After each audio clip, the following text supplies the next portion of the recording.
But I want to understand where you came from because I think this is quite pertinent to both your work as a CIA officer, but also there's really interesting sort of psychological elements to why the CIA chose you Mm. that are deep within your childhood story.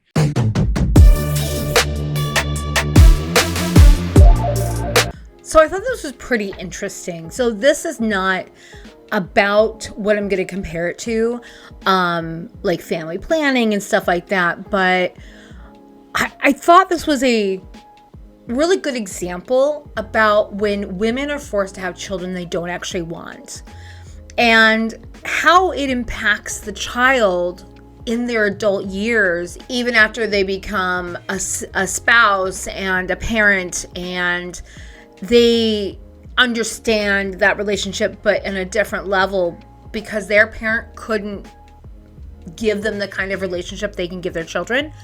So I thought it would be just really interesting to look at this clip. It's like 4 or 5 minutes long, and we'll discuss. Going right back to the beginning of your life, what is the most important context we need to understand you? I think the most important thing to understand from my childhood is that I was raised by my mom. My father died. My father was killed before I was born. He died in a violent crime in California. I didn't know him ever. And my mom had to start life with a newborn son, not just as a single mom, but also as the single mom of a man who was killed in a crime. So it was my mom and my grandma that raised me from very young. My mom is a woman of color. She's Latina. My father was American Indian.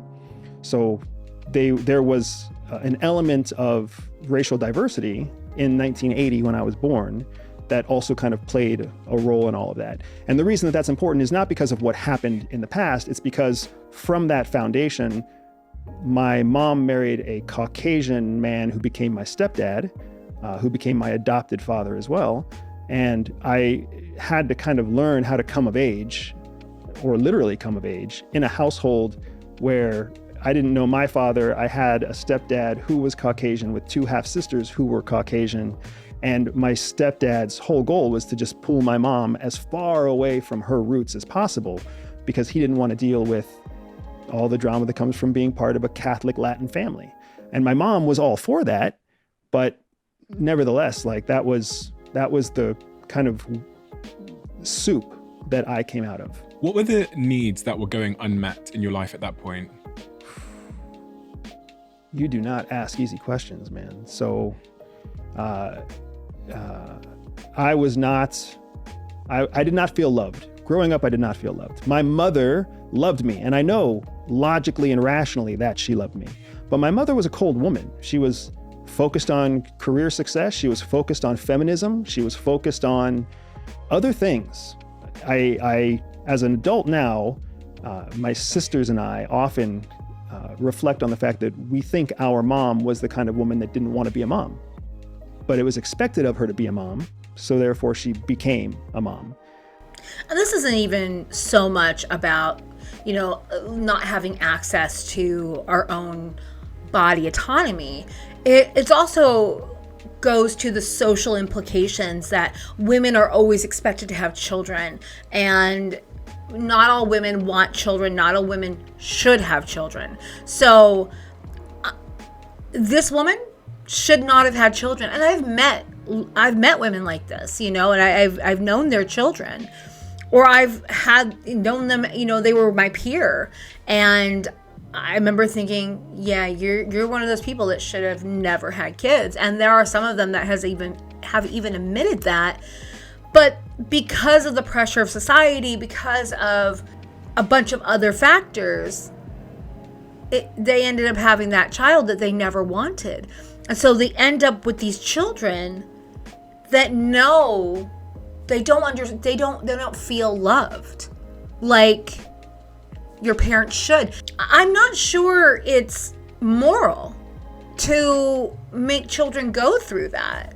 If we were actually a moral society, we would make it so people don't have to be parents if they don't want to be, and have autonomy. That's the moral society. That is the actual right thing to do.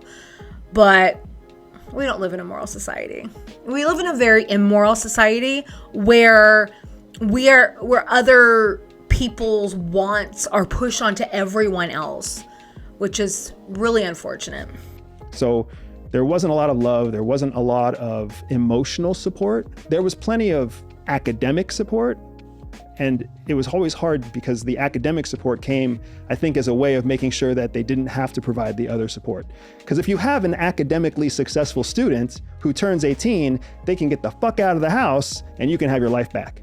And I think that was the mission for my mom, was just academic success, academic success. Be successful so I don't have to take care of you, because I'm not really good at this whole hugging, loving thing. And I just want you gone. So I feel like that was my mom. My dad and my mom, I think, had a marriage that was based in a common set of objectives, more so than shared love. And they were just kind of pursuing those objectives. And it left behind a trail of always wondering who loves me in my family. Is love even important in a family? Does it matter? Or am I being too focused on this whole love thing? As an example, I tell this story because it's totally normal to me, but a lot of other people find it surprising. There was a day where my mom pulled me aside. I was having an argument with my stepdad, and I went to my mom looking for support, and I asked her to support me. I was like, do you love me, right? Do you love me, or do you love dad more?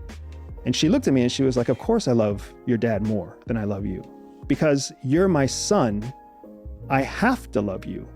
You were born to me. I must love you, but it's a choice to love your dad. So I have to love him more because it's a choice.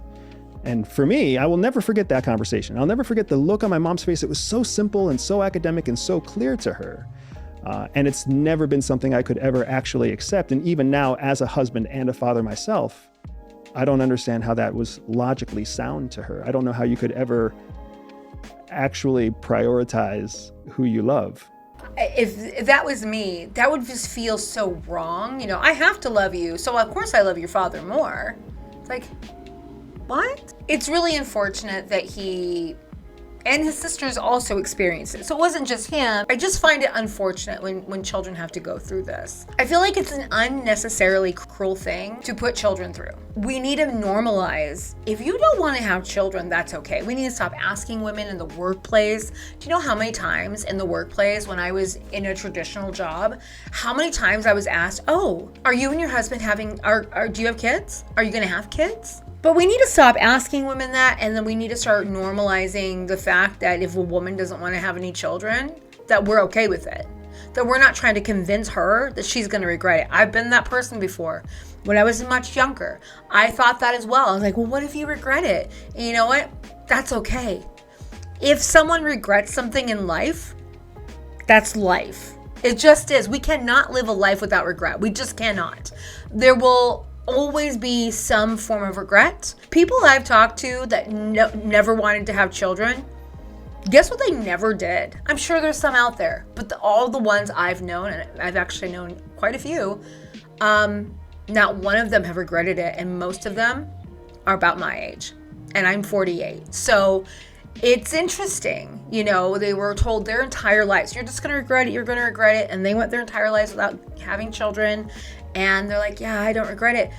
But anyway, let me know what you think about this. I just thought it was really interesting because it's about, this guy was a CIA spy, and that's what they're talking about. And they were, in the context of why did the CIA target you? It's because you were fucked up and broken. So the CIA likes to recruit people that are messed up in some way and have a unique skill set that they can use for their own means. When women are forced to have children they don't want, this is the product of it. It can be one of the products, not all the products, but one of the products. I've known people that had a really hard time and ended up being alcoholics or drug addicts because they couldn't completely deal with it. And to some people, it's really catastrophic, and we need to really think about that.